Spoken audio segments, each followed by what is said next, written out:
Okay, welcome back to my 32 and 32. Now I'm going to be covering the Colorado Avalanche. Last season, the Colorado Avalanche finished with a record of 51, 24 losses, and 7 overtime/shootout losses for a grand total of 109 points. They won the Central Division for the second consecutive season, and they were second in the Western Conference overall. As always, what I'd like to do is display the home and the reverse retro. I got to say, I think this is kind of neat. If I'm not mistaken, I believe this is like an homage to like the state of Colorado flag. If I'm not mistaken, please correct me in the comments if I'm wrong. But adding a little bit of history to your jersey, I believe, is pretty interesting to say the least. So there are a couple of factors that are going into this team this upcoming season that could help them move forward, or I guess we'll see how they do. One trade that kind of stands out to me was when they traded Galchenyuk to the Predators for Ryan Johansson. I believe Ryan Johansson could be that number 2 center that they have been needing since obviously Kadri left last year for the Calgary Flames. So they kind of, I guess it kind of showed that they weren't the same without him. Not saying that they were horrible, because obviously they went on to win that division for the second year in a row, but we don't have that gritty second line forward. It's tough. Yeah, they had guys like Comfer and Newhook that could have filled that role, but when any particular person, especially if they're a major factor into your season and into your team, leaves due to free agency or trades, it's kind of hard to replace said person.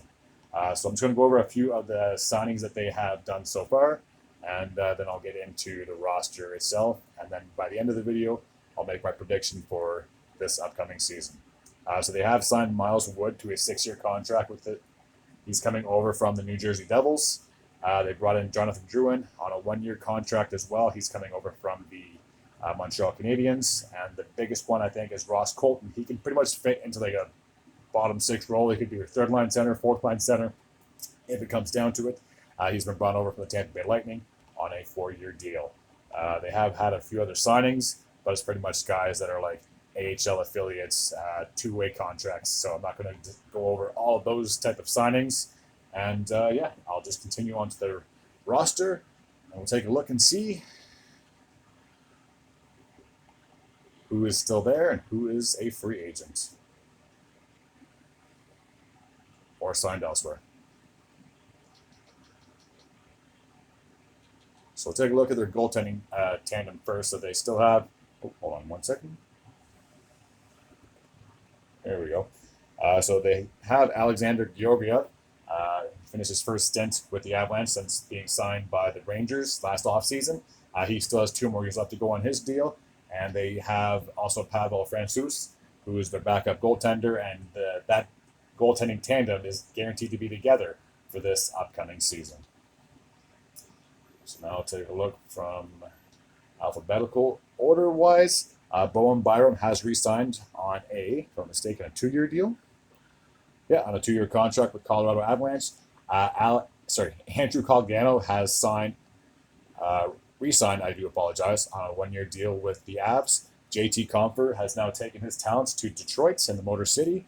He is no longer a member of the Avalanche. Lars Eller was basically a rental player. I didn't think he'd be coming back. He has now gone to the Pittsburgh Penguins.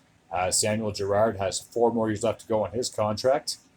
Darren Helm has called it quits and is basically retired, more or less.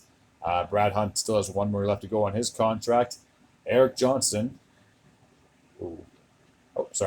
Eric Johnson, I do apologize. He has now signed with the Buffalo Sabres. So for the first time in his career, he's going to be a member of a separate team since being taken, I think it was very high. I know he was a high draft pick back in, I don't want to say the mid-2000s, late 2000s. So he's going to be on a new team on a new year. Jack Johnson, they are not related. He has been re-signed with the Avalanche on a 1-year contract. Gabriel Landeskog has 6 more years left to go on his contract. The guy was on LTIR this past season. He's guaranteed to miss this upcoming season. Maybe if they get into the playoffs, he'll be able to get back into the lineup. But that's 2 straight years without a talented forward and your captain on your team. So I'm sure it's going to be hard to replace a guy like him.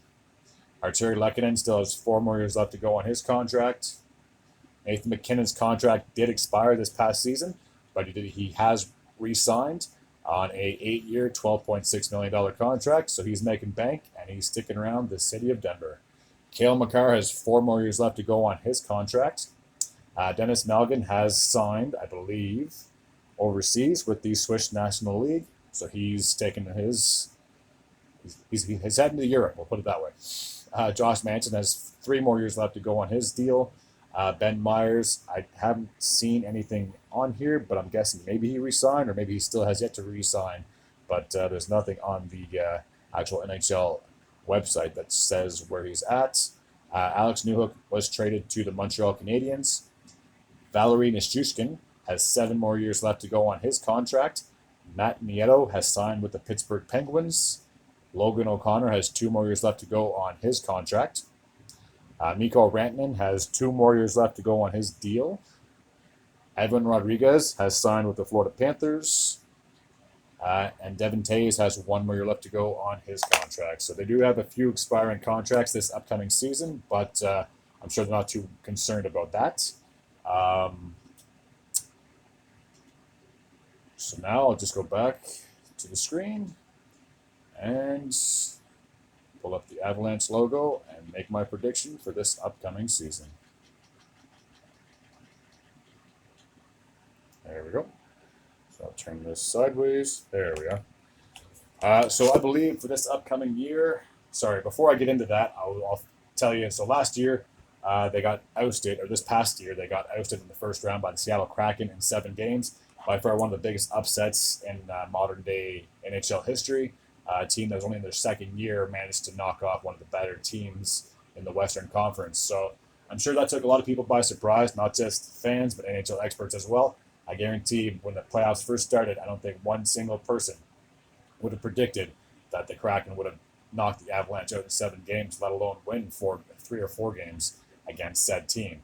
But it happened, and that's pretty much it. So this upcoming year, I have high hopes for the Avalanche. They should finish top 3 in their division yet again. I would not be surprised if they got a 3rd straight Central Division crown.